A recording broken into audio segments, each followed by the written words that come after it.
Welcome riding buddies. The 2023 race season was a cracker. So many great events and big achievements by riders.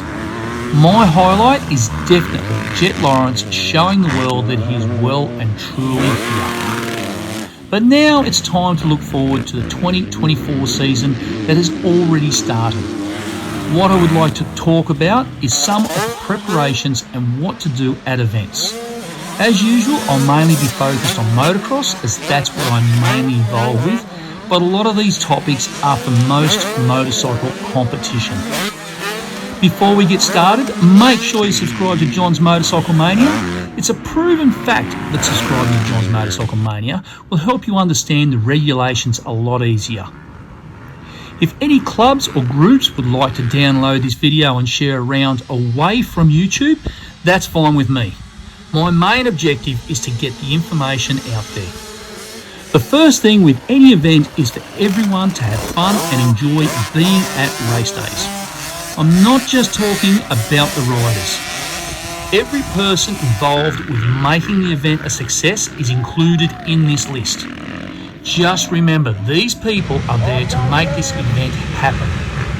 If they decided they'd rather go on holidays or spend their weekend with their away from track friends and family, the event ain't going to happen. Oh, don't forget, most of these people are volunteers, so be nice. Even when they make a mistake, they're only human. With the insurance scare for Motorcycling Australia last year, all instructions, rules and directions need to be followed. This is the video I did on this topic. Welcome riding buddies. We're all fans of motorcycles, from vintage bikes to the latest iron, from trial riders to national champion contenders. But what we all love and enjoy is under threat. Everyone who holds any form of Motorcycling Australia licence was sent an email. I got this email on November 2. It was a very disturbing email. I know a lot of people have put it straight into the email bin. I know people who actually did do this. But I feel this is the most important email Motorcycling Australia has sent out in a long time. Everyone who wants to be involved in any event under the Motorcycling Australia banner needs to pay attention. Officials, state controlling bodies, clubs, riders, and any person involved in any manner. If anyone wants to use this video to get the message around, go ahead. If you want to download it and use it, do it. If you want to only use the letter section, for sure. We just need to get the message out to everyone involved. It's that important. What I will do is read the letter word for word with no editing and no opinion. So here we go. Dear member, you may be aware of rumours circulating recently about Motorcycling Australia, MA, having difficulty getting its public liability and personal injury insurance policies renewed. After a meeting on Thursday, October 26, 2023, with the board of our insurer, we are now in a position to provide you with further information and to place those rumours in context. Over the past 12 months, a number of incidents and injuries have occurred around Australia involving both participants and spectators. Some of these resulted in serious injury. Some complacency in the conduct, control and administration of events has caused concern, and the insurers were seeking evidence of a stronger focus on risk control at state level. During negotiations to renew our insurance cover that started some months ago, our insurer made it clear that although there was evidence of changes being made by some state controlling bodies, SCBs, to address the high risk aspect of event management, it was also clear the focus required to deliver a nationally consistent risk profile was not progressing as required and that MA's risk profile was becoming too high for our insurer to be prepared to renew our cover. The impact of a non-renewal of our insurance cover would have meant that all MA permitted motorcycle activity in Australia would have had to cease on October 31, 2023. After intense negotiations involving all SCBs, the MA board and our insurer on Friday, October 27, we were successful in securing the renewal of our insurance cover for another year. However, our insurer has placed MA on notice that unless it sees ongoing efforts to ensure that all events nationally are managed on a consistent basis and in a manner that minimises risk to a level that our insurer deems acceptable, it may not be prepared to renew our cover next year. To this end, MA has partnered with the Australian Sports Commission to work with SCBs in developing more effective and efficient ways to manage our sport. More information on this initiative will be forthcoming. The responsibility for ensuring that we take all necessary steps to minimise the risks associated with running events lies with us all. This extends to all participants, officials, promoters, clubs, SCBs and MA. You will no doubt be aware of a number of motorsports categories, both locally and internationally, which have recently had to cease operating due to their inability to secure insurance cover. Let's make sure we all stay committed to ensuring that we don't find ourselves in the same situation next year and act accordingly. If you have any questions relating to risk or the challenges associated with obtaining insurance cover, please contact us at board@ma.org.au. Roy Chamberlain on behalf of the MA Board, November 2023. This is the end. I'm not going to give an opinion or my interpretation of this email, but what I will say is everyone take notice of this and take whatever measures you need to take to help out. Please direct any questions, opinions or queries to Motorcycling Australia. I'm not going to respond to any of these types of comments as it's not my place to. But what I will say is take this very seriously. The next topic is what is acceptable in defence. This one is also part of the insurance one.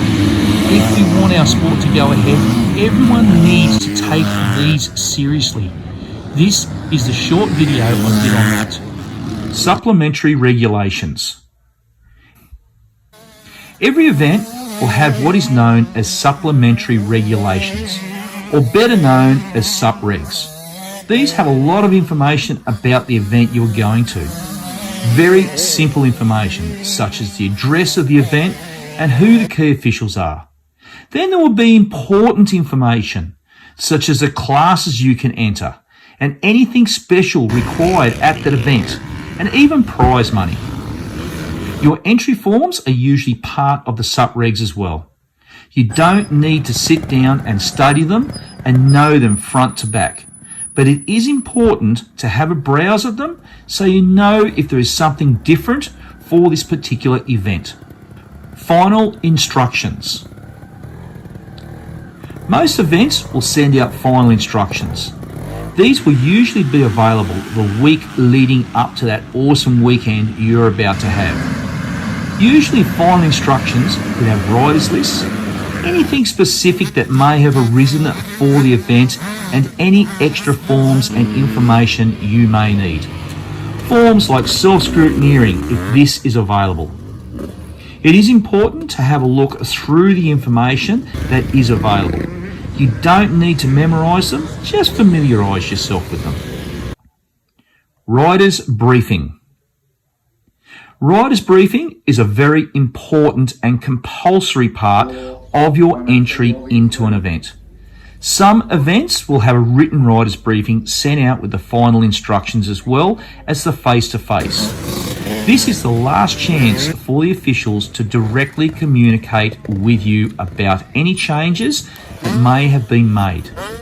Of course, things can be changed during the day, but these will be a few.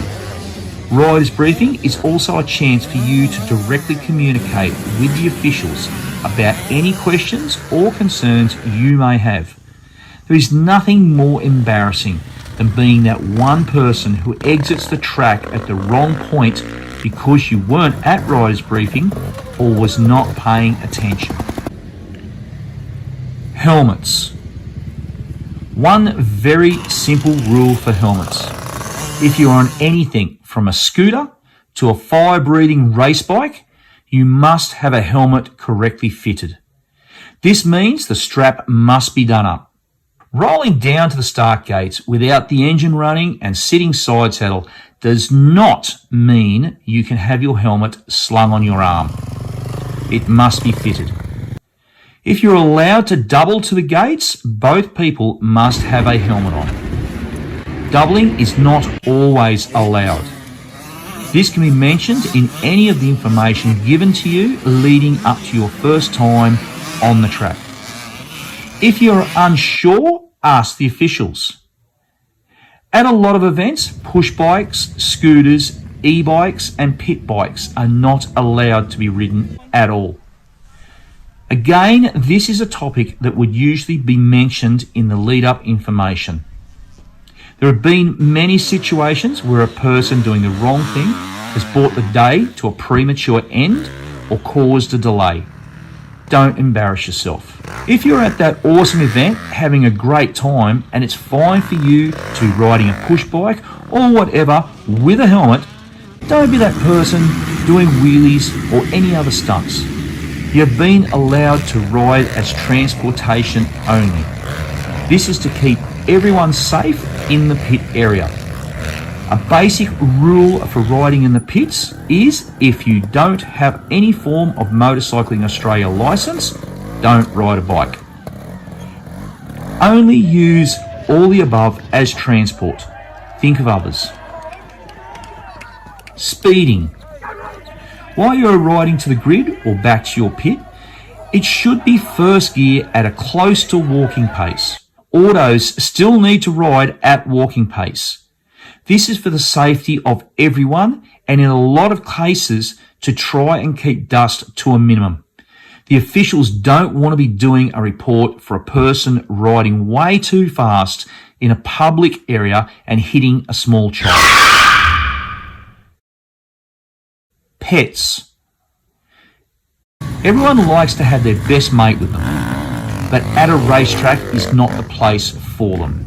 Of course, aid pets are accepted and must have the appropriate harness and markings.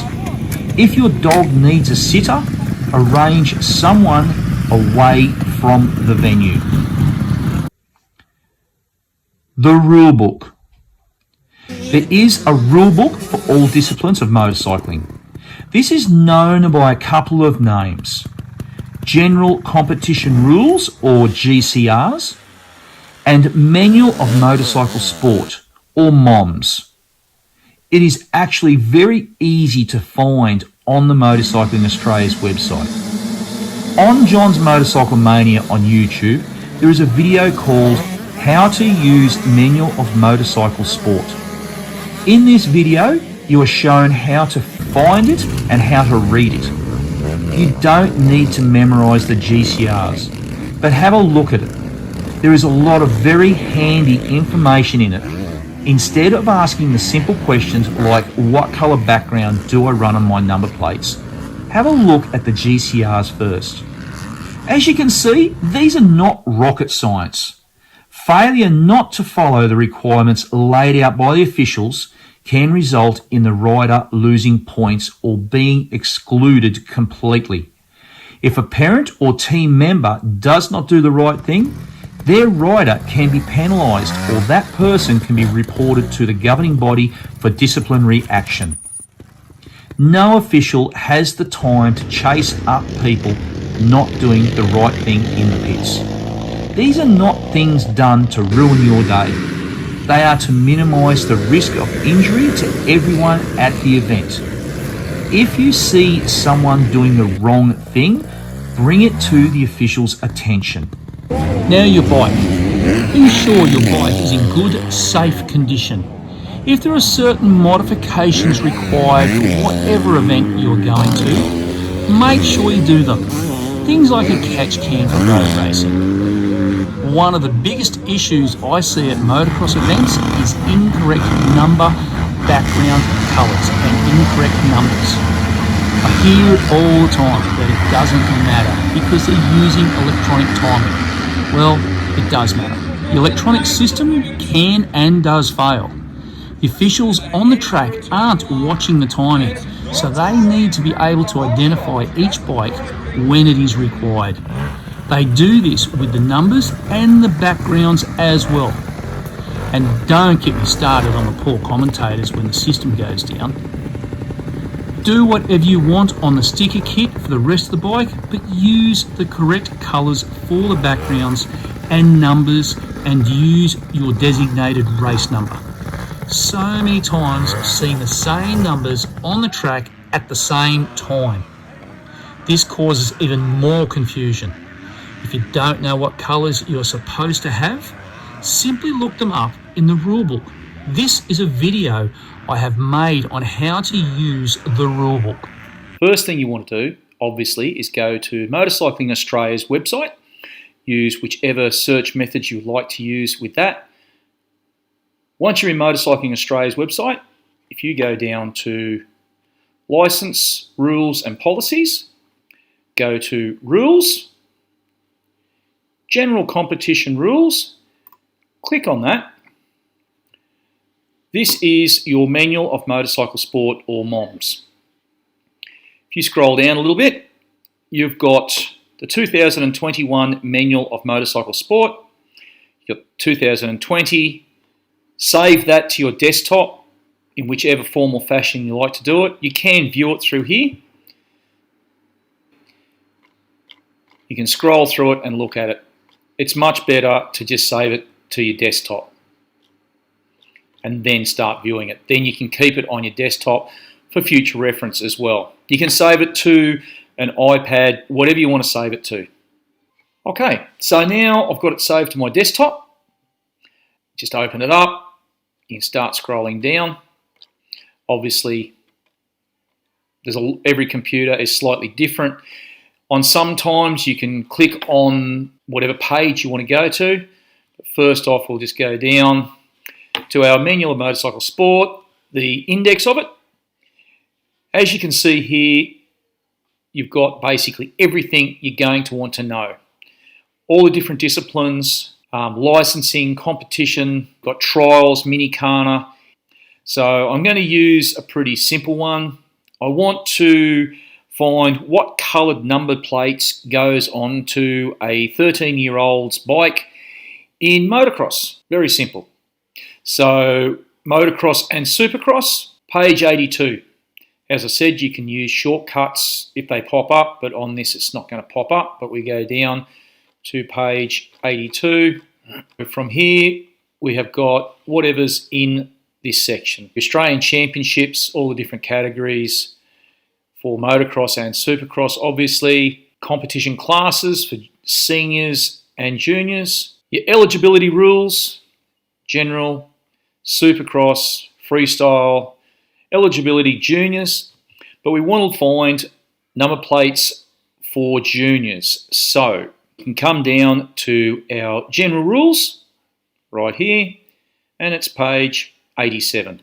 So then we can just go down to page 87. There's your general rules, machine identification, your protective clothing, number plates, juniors, number plate colours. A 13-year-old in motocross, so we come down age groups, 12 to under 14 years.